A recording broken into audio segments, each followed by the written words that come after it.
Yo guys, what's up? Nave here, and today we're back for part 2 of how to Dark DnB. This one will be basses and processing. So I'm going to show you how to make 3 cool quick sounds in Serum with some basic sound design, understanding and guidance, and then how to fill out those sounds a little bit, get them sounding nice, juicy and weighty. And then you can take it and make something sick for yourself. Let's have a listen.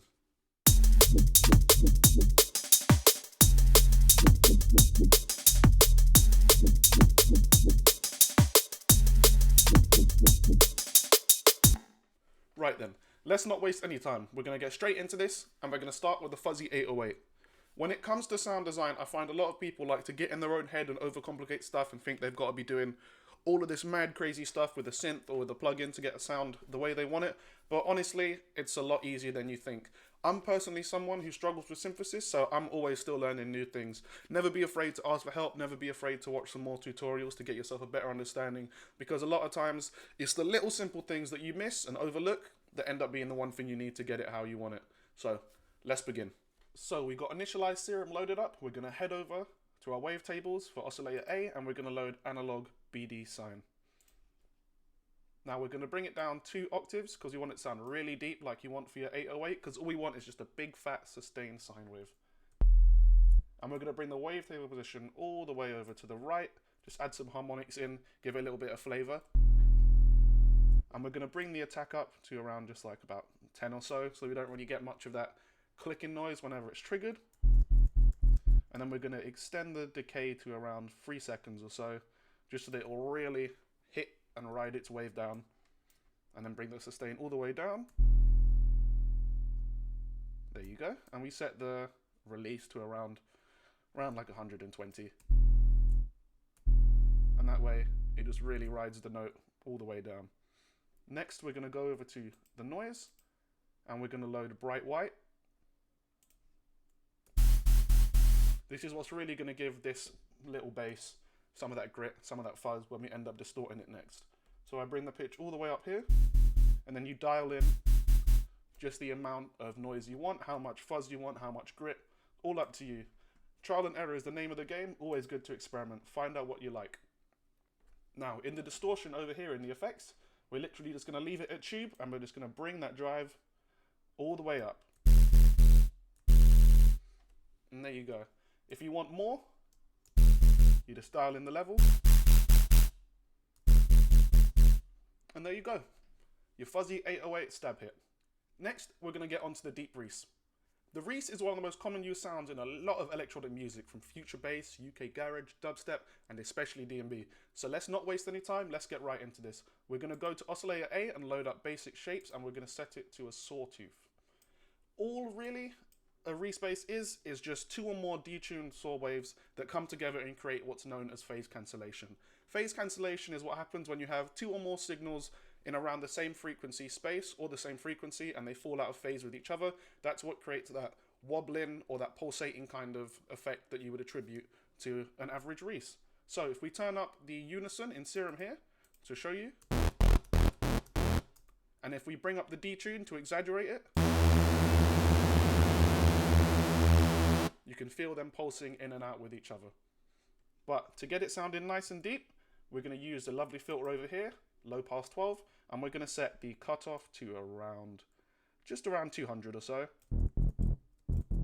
We're going to bring the resonance up as well to around 30, and then we're going to bring the drive as well just up to really just fatten it out, thicken it up.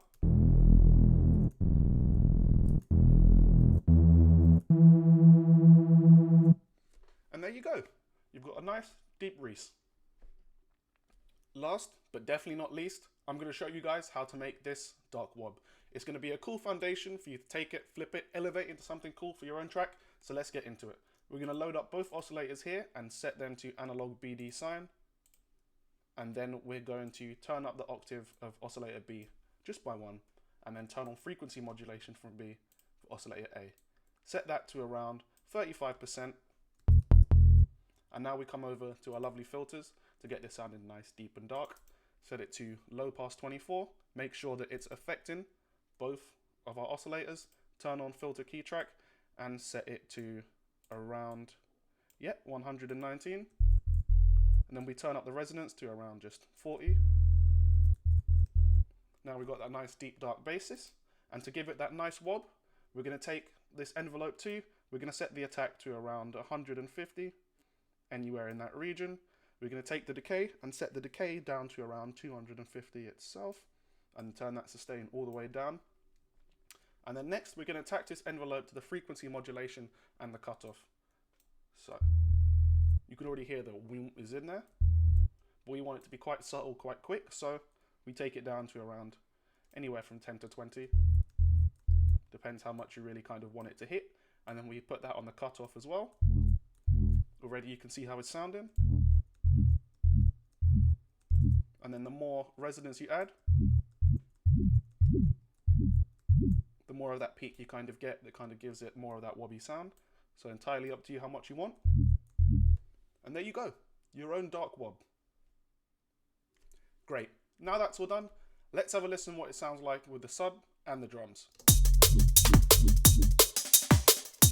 Okay, sounds cool, sounds nice, but it's lacking something.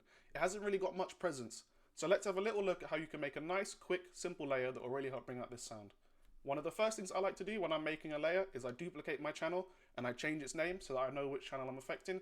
You'd be surprised how often, the amount of times I'm working on something else, I think I'm doing the layer and end up just messing up with my entire sound at the beginning.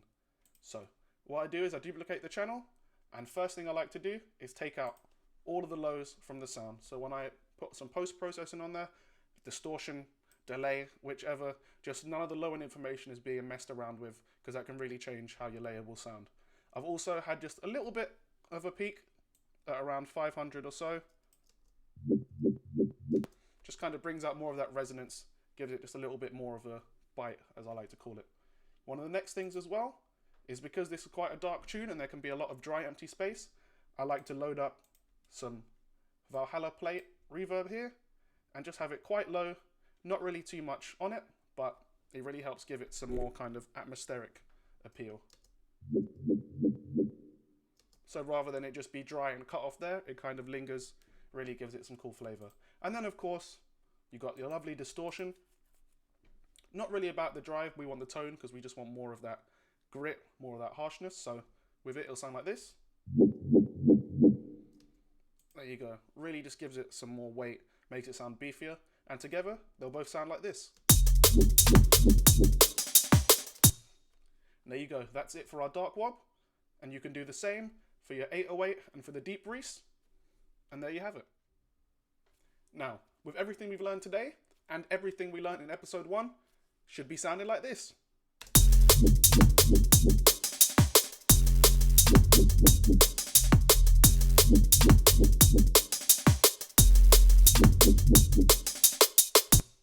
There we have it. That was episode 2 of How to Darker DnB with myself, Enei.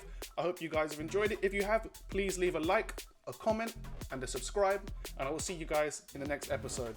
If you're interested in any of these project files, they're available on my Patreon as well with loads of other awards, so be sure to hit that link in the description as well, and check out my other socials, stay up to date with anything else that I make musically, and please leave suggestions in the comments for what you want to see on this channel. No matter what genre, no matter what skill level, let's get it. Over and out.